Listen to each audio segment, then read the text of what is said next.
This is the JJO Morning Show podcast with Johnny and D. Listen, rate, subscribe. A small town in Minnesota has claimed a towering new record. Luverne, Minnesota. We stayed there one time. Luverne. Oh.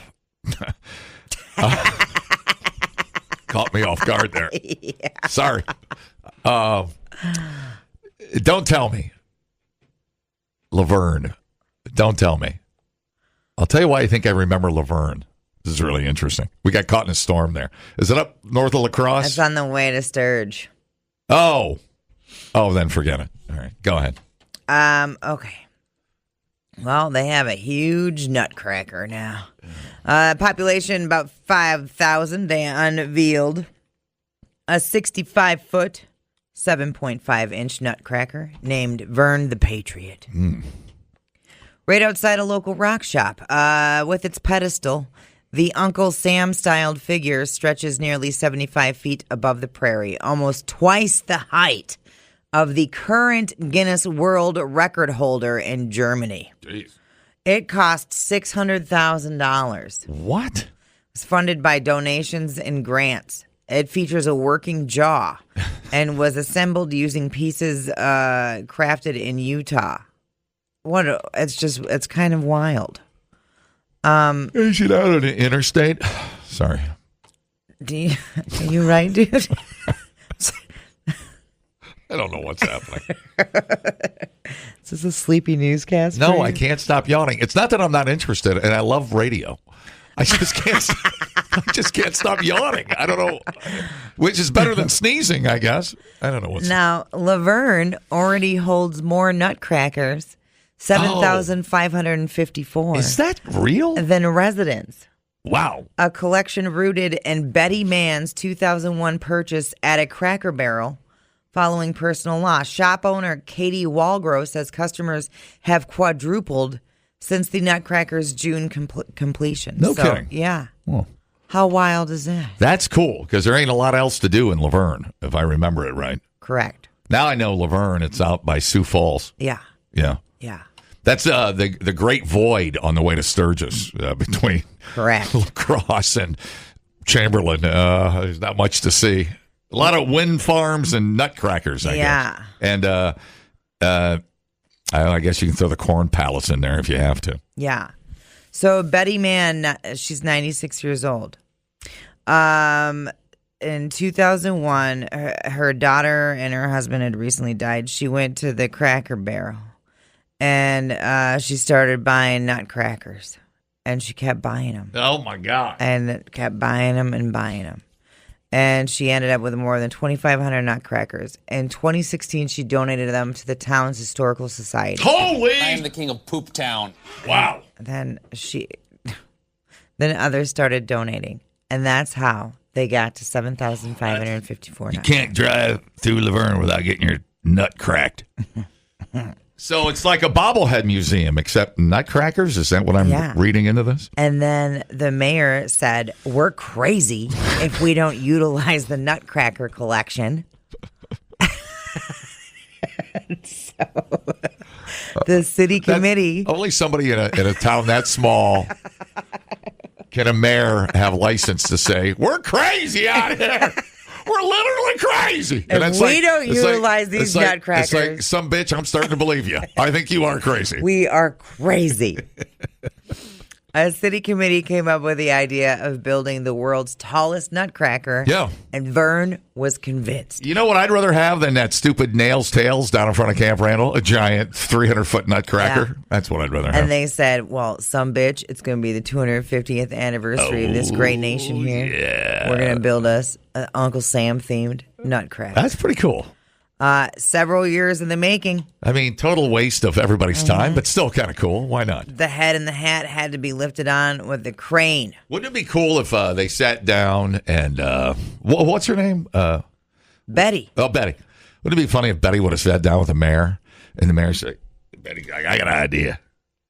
I want to build a nutcracker for the anniversary, and she got out a little bar napkin and drew it up there, and then they literally brought to Betty a nutcracker that was 14 inches tall. She goes, "What's this?" She goes, and the mayor said, "Well, you said this is the dimension you wanted of the nutcracker." I'm trying to do a Spinal Tap thing, and it's not working. They can't all be winners, John. I was trying to do the Stonehenge, and I screwed it up. It's fine. We'll strike it from the record. John Hawkinson of Lakeville, Minnesota, surprised his wife, Francine, with a trip to Luverne. Thanks. Thanks for that. After a house fire last month destroyed her collection of nearly 300 nutcrackers. The only thing would have made it better if Laverne and Shirley would have been there to kick off the festivities. But I think Laverne's dead, so I think Penny Marshall's out of here. Many represented times from their life together. A nutcracker resembling a sailor for John's time in the Navy. A matching bride and groom nutcracker for their marriage. Oh, dude. Jeez, Louise. Betty started her collection as a way of dealing with grief, John said. We came down here out of loss as well. I thought that was kind of a full circle moment. Is this the mayor still yapping away? No, this is John. Oh, this is John. John, who surprised his wife, Francine. I'd rather hear some more wacky quotes from the mayor. We don't have any more. Okay. Okay. Laverne is about 30 miles from Sioux Falls, South Dakota, and about 200 miles from Minneapolis. One of its other claims to fame is being a setting for the second season of the TV show Fargo. I think it'd be... Oh! There you go. Now you're cooking. I wonder if people have nightmares about the giant nutcracker. How tall is it again? Dude. In feet, how tall is it? What did I say? About 65 feet and 7.5 inches. That's impressive. Yeah. Wonder if it really cracks nuts. Its jaw works. It's these nuts that get cracked. Yeah. So there you have it. Oh, that's pretty cool. It's pretty damn cool, I'd say.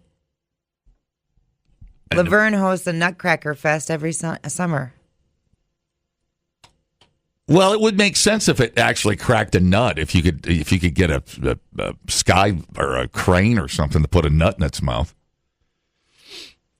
Yeah, I mean, or can you just climb up there or something?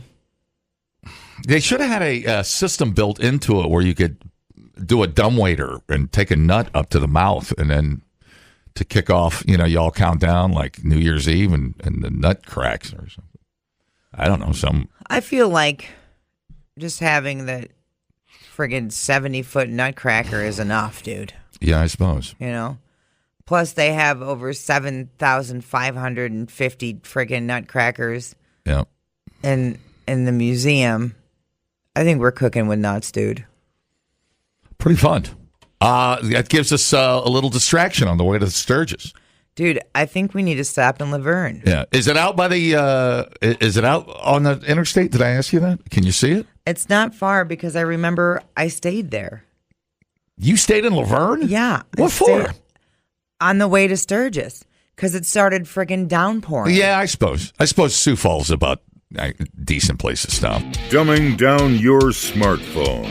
One podcast at a time. Listen, rate, and subscribe to the JJO Morning Show podcast. Get up with Johnny and D. JJO. We running this, let's go. I'm on a boat. I'm on a boat. Everybody look at me cause I'm sailing on a boat. I'm on a boat. I'm on a boat. Take a good hard look at the mother boat. I'm on a boat, mother. Oh, take a look at me. Straight floating on a boat on the deep blue sea. Okay, there's a video going around. It's viral. Super viral. You got to point at me so I know when to jump in with the announcer guy thing. All right, and it's a Carnival passenger. And it's in the dining room area on this cruise ship, so it's like the buffet area. And she's sitting at the table, and she's got her foot up on her knee, okay? And she's scratching and flaking away this, like, skin off of the bottom of her foot, this dry skin. And the flakes are floating to the ground like it's snowing out. Okay? And it's not even the worst part.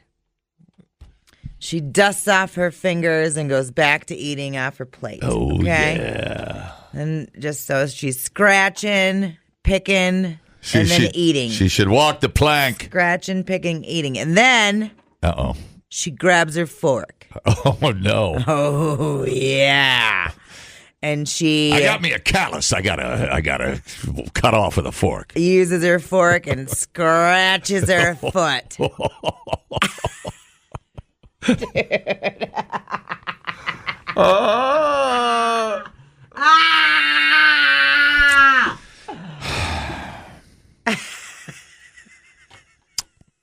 The bar. There is no bar. What am I talking about? There's no bar. There's no bar at Carnival. That's awesome, man. And all of a sudden, I'm itchy. Whenever I hear these stories, I get itchy. I don't know. It's a weird thing.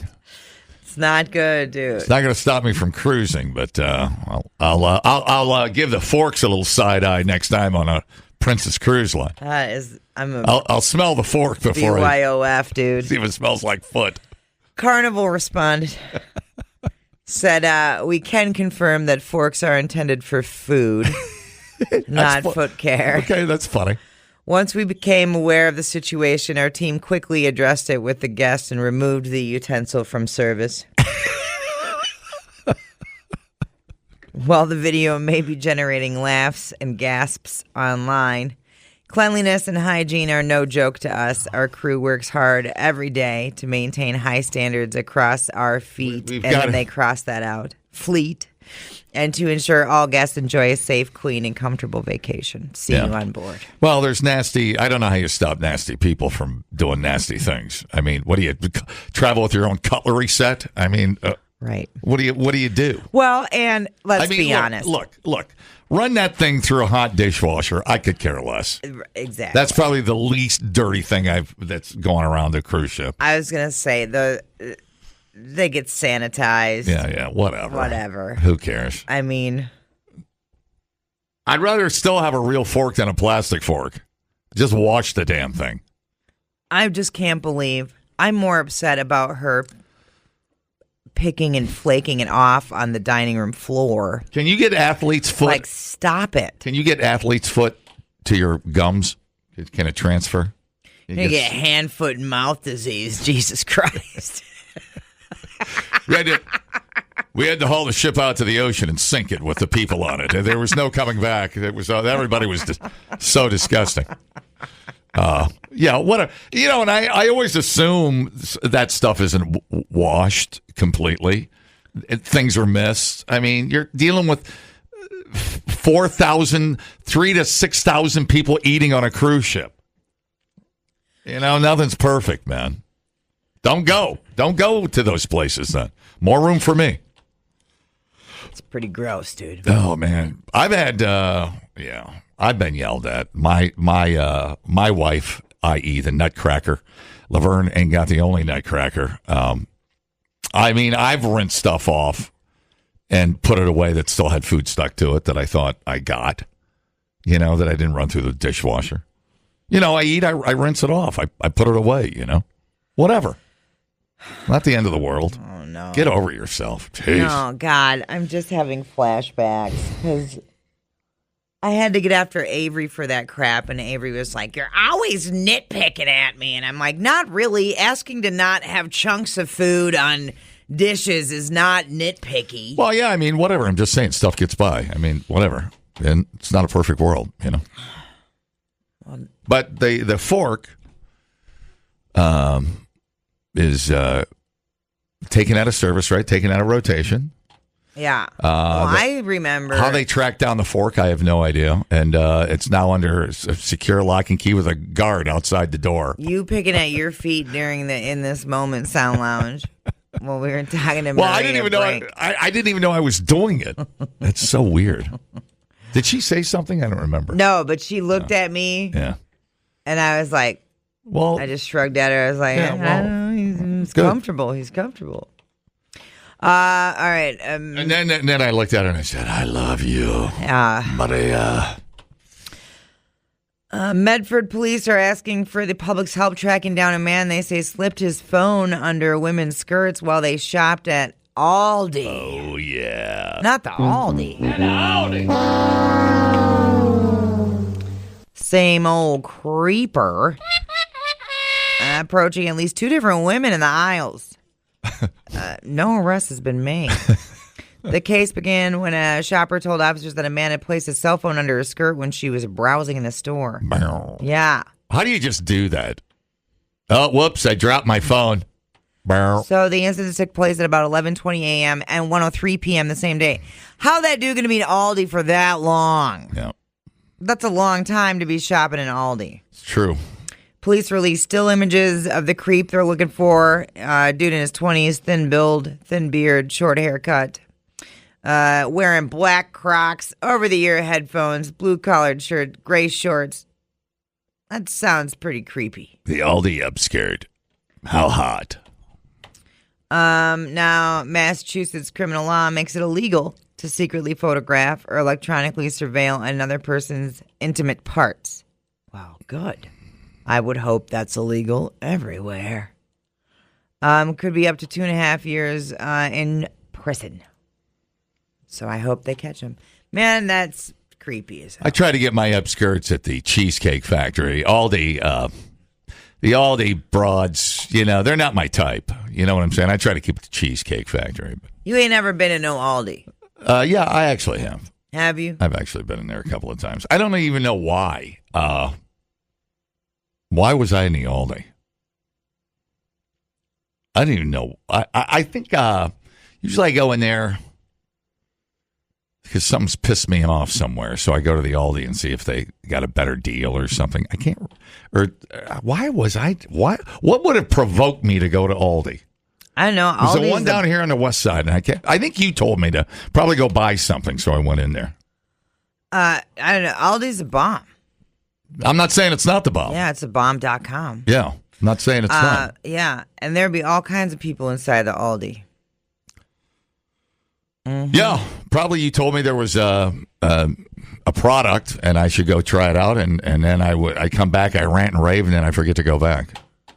But I tell you what I won't do at Aldi. Get upskirts. You know what I won't do at Aldi today? Wear my kilt. Oh, well, thank you. Okay. My balls, my business. Certainly is. Replay today the JJO Morning Show podcast. Get up with Johnny and D. JJO. Better look out now, though. Dave's got something for you. Tell you what it is. I'm your ice cream man. Stop me when I'm passing by. On my mind, I'm your ice cream man. Stop me when I'm passing by. See, now all my flavors are guaranteed to satisfy. Hold on a second, baby. Dude, today, very special day. National Vanilla Ice Cream Day. Oh. You a fan of vanilla ice cream? Yeah, sure. Hell yeah. Sure. Let me You see. think I'm some communist or something? Well, Come over there and I'll kick your ass. I wouldn't care if you were. Well, you should care. Well, I don't. Because there's a case of communism going around in here. Well, that's fine. You can be a communist. That's the beauty of America. You can be a communist, and I'm not going to punch you in the face. You can have your own beliefs. All right. It's also National Sprinkle Day, which I don't think is a coincidence. I feel like the people that planned National Vanilla Ice Cream Day are in cahoots with the people that planned National Sprinkle Day. Because who wouldn't mind a little sprinkle on a little vanilla ice cream? You know what I'm saying? I prefer vanilla bean ice cream, by the way, as opposed to regular vanilla. I don't know about you. Any cookie dough is fine with me. Strawberry. We're talking about vanilla. Yeah, I know. Vanilla's not my favorite, but I won't turn down vanilla. Yeah. Anything, yeah. Like it in a coffee, whatever. Mm-hmm. All right, let's see here. What else? It's also National Lemon Day. I love lemon. Anything lemon. Throw it at me.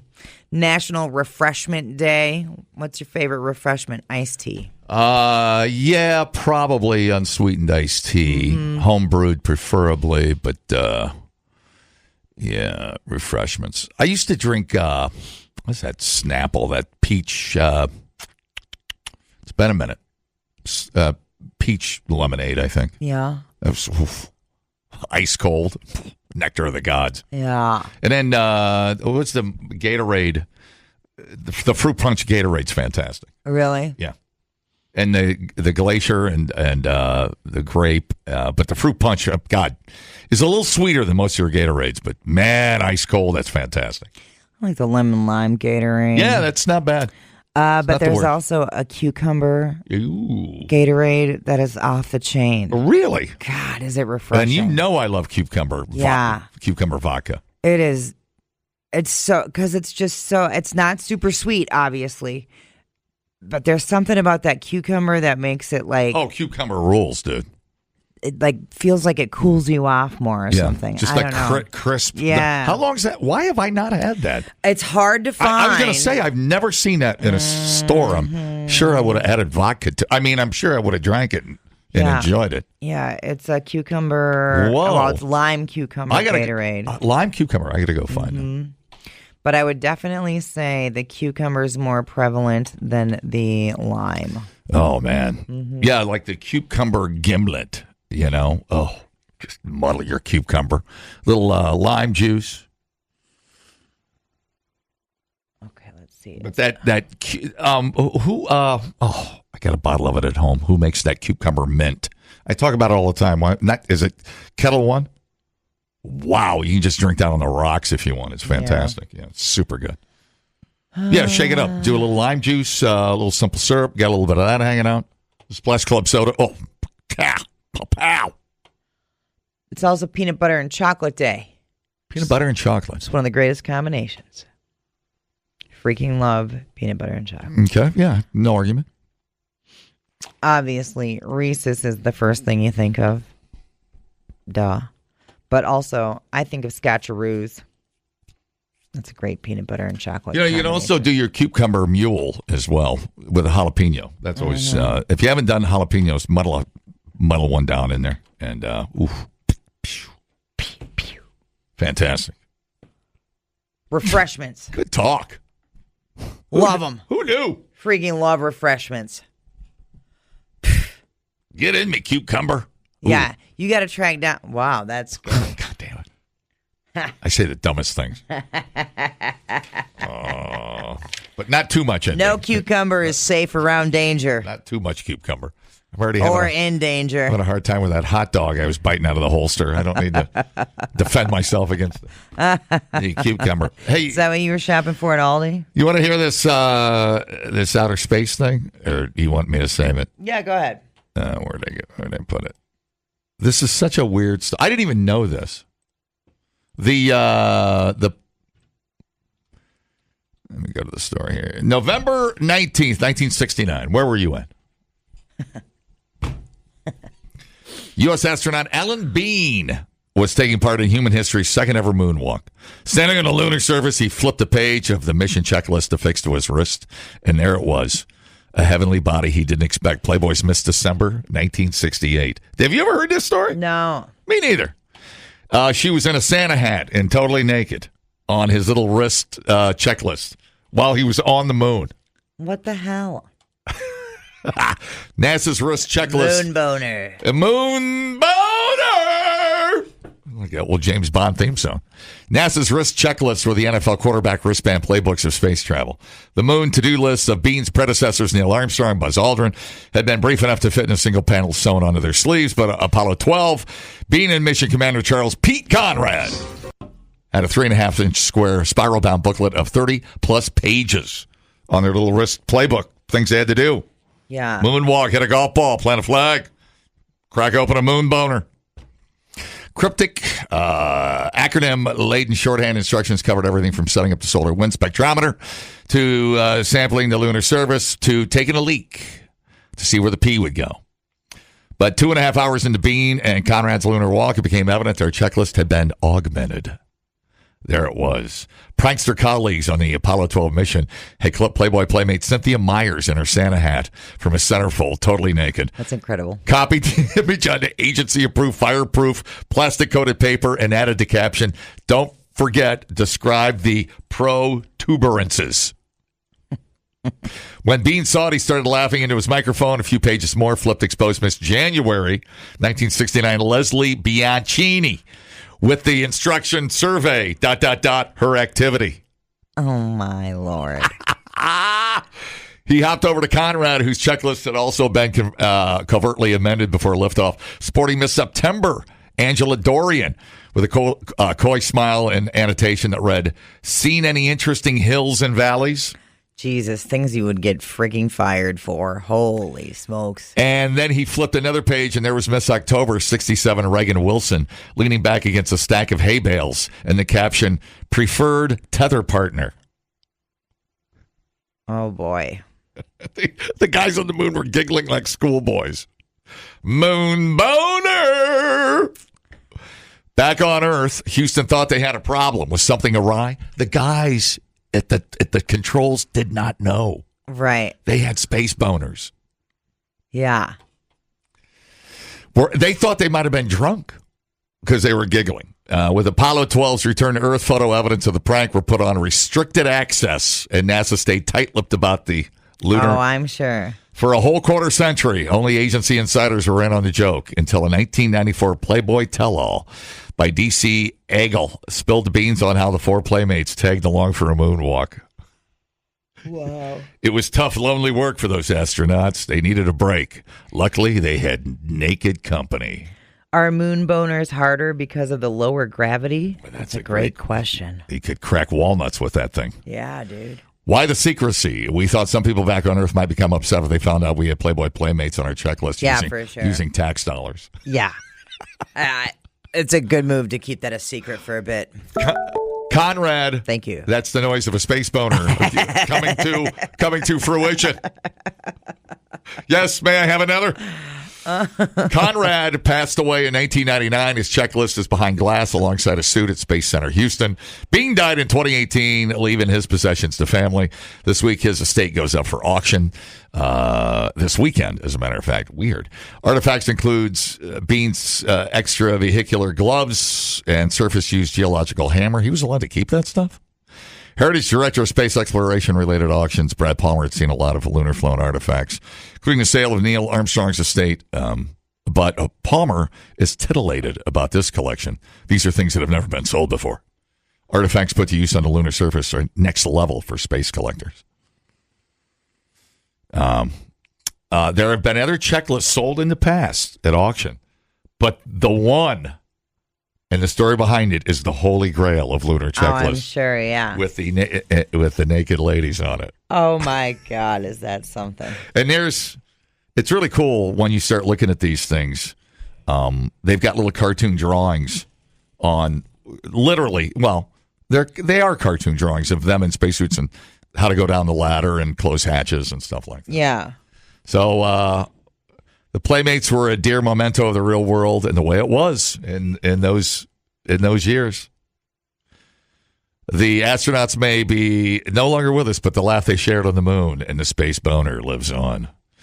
That's why they say them titties were out of this world. Am I allowed to say that on the radio? Yeah, of course you are. We prefer you talk like that, John. It's more interesting than anything else you've had to say. That's pretty crazy. I'll be in my bunk with my checklist. I'll be back in 10 minutes. Yeah, that's nuts. If you did that... Do you think anybody got... I'm sure they had a talking to, but I don't think there was ever any, Nobody got fired. I mean, after all the training and all the money invested. Yeah, no.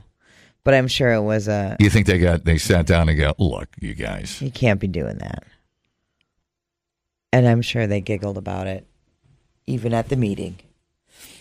But after all that, you think if all that stress and all of the, am I going to die trying to get to the moon, Or be the second person out here walking. Right. Ever.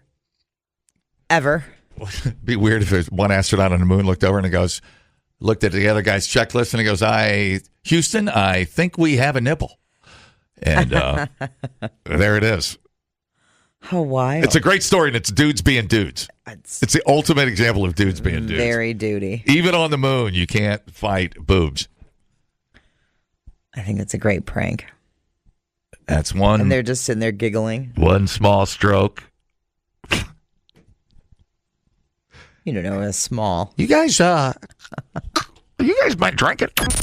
You can learn a lot listening to podcasts. And only 3 countries in the world don't use the metric system? Or you can listen to this one. I can't remember where I went Friday. Oh, my God. Oh, my God, what did I do on Friday? I got to check my calendar. If anybody saw me Friday, call. The JJO Morning Show Podcast. I literally have no idea where I was Friday.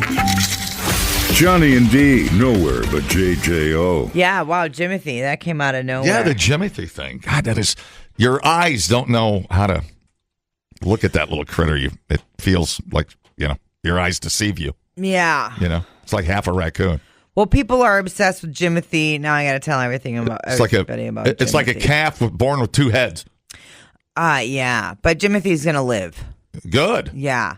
Usually calves born with 2 heads don't live very long. It's true. It's Seattle. Seattle and King County are urging people to admire Jimothy from afar because the internet has fallen in love with Jimothy. I've already seen Jimothy tattoos.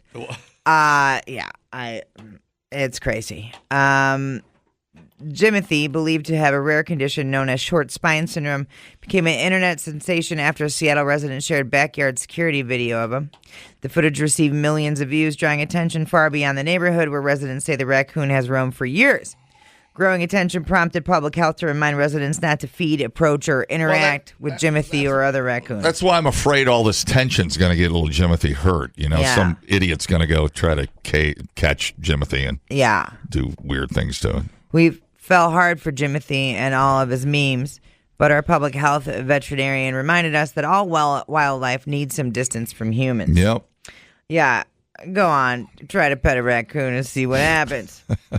Health officials said raccoons can carry bacteria and roundworms and may bite or scratch when cornered or stressed. Raccoons are not known to carry rabies in that part of the country, though officials said there is a small possibility the disease could spread to local populations. Raccoons commonly live in urban neighborhoods, parks, and yards. They can spread raccoon roundworm and other stuff to people and pets. Roundworm eggs can be found in areas where raccoons repeatedly leave poop. The eggs can survive in soil for years. Whoa. Did you know that? No. I didn't know that either. Did not know that. And may cause serious illness if swallowed. Of course, I didn't know they had tits on the moon till this morning either, so Moon tits. learning quite a bit of things. Public health recommends never feeding raccoons, keeping pet food indoors, securing garbage and compost bins, and keeping pets inside at night. Residents should also prevent raccoons from entering homes through pet doors and other openings. The University of Washington awarded Dr. Jimothy an honorary degree in a social media post. There's a tattoo artist there that's doing Jimothy-inspired tattoo designs. This is just craziness. It's Jimothy Nation, dude. It's a raccoon that hops around like a monkey. It is weird, man. He runs pretty fast. He runs damn fast. Seattle City Council member Alexis Mercedes Rink announced plans for a community celebration featuring a proclamation commemorating Jimothy Summer and an art competition for local artists. Join us next weekend to celebrate our newest local icon, Jimothy, as we present a proclamation in his honor and commemorate Jimothy Summer, which doesn't have the same ring as Hot Boy Summer, but hey, it's fine. Yeah. Rink said, Jimothy is an example to all of us that you don't have to be perfect to be loved. There it is. There's the message.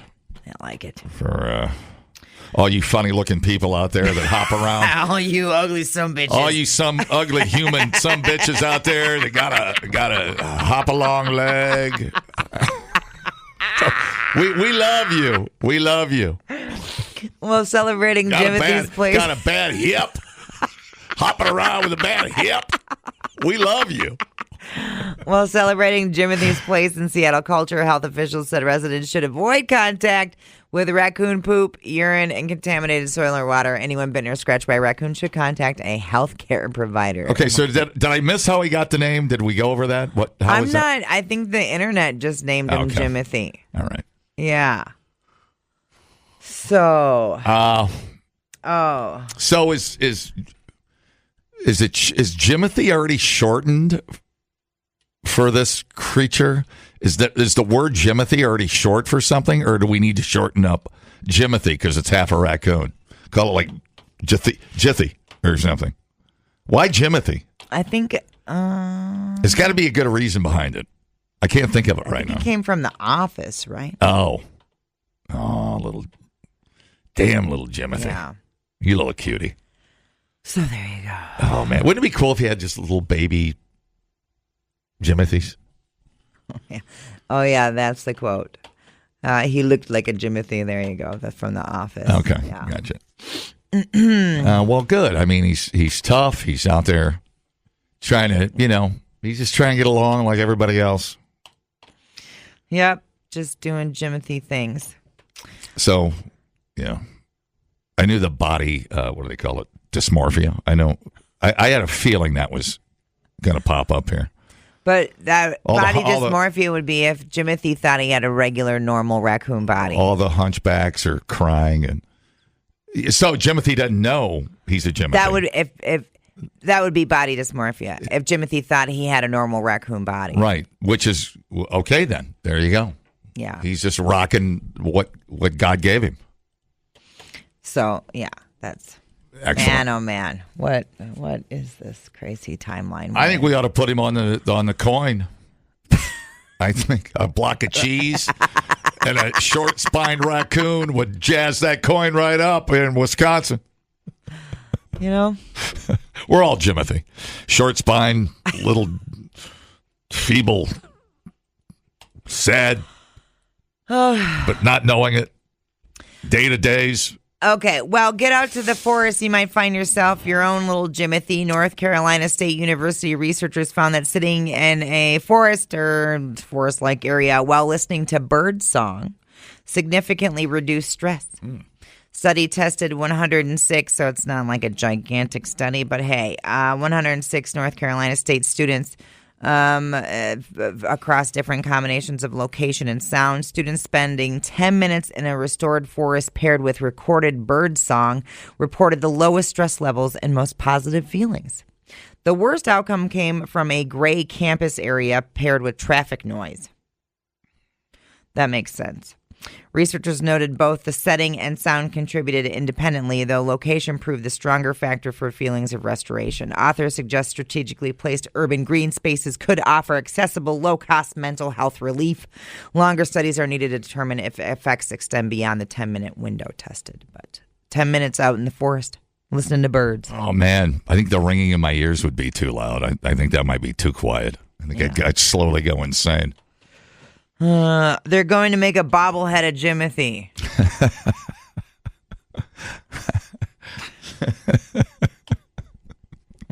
What is?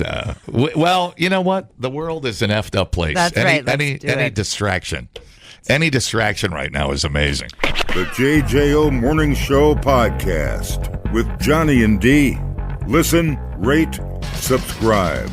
Catch a new show every Monday through Friday, 6 till 10 a.m. on 94.1 JJO or streaming anywhere in the JJO app. Johnny and D, nowhere but JJO.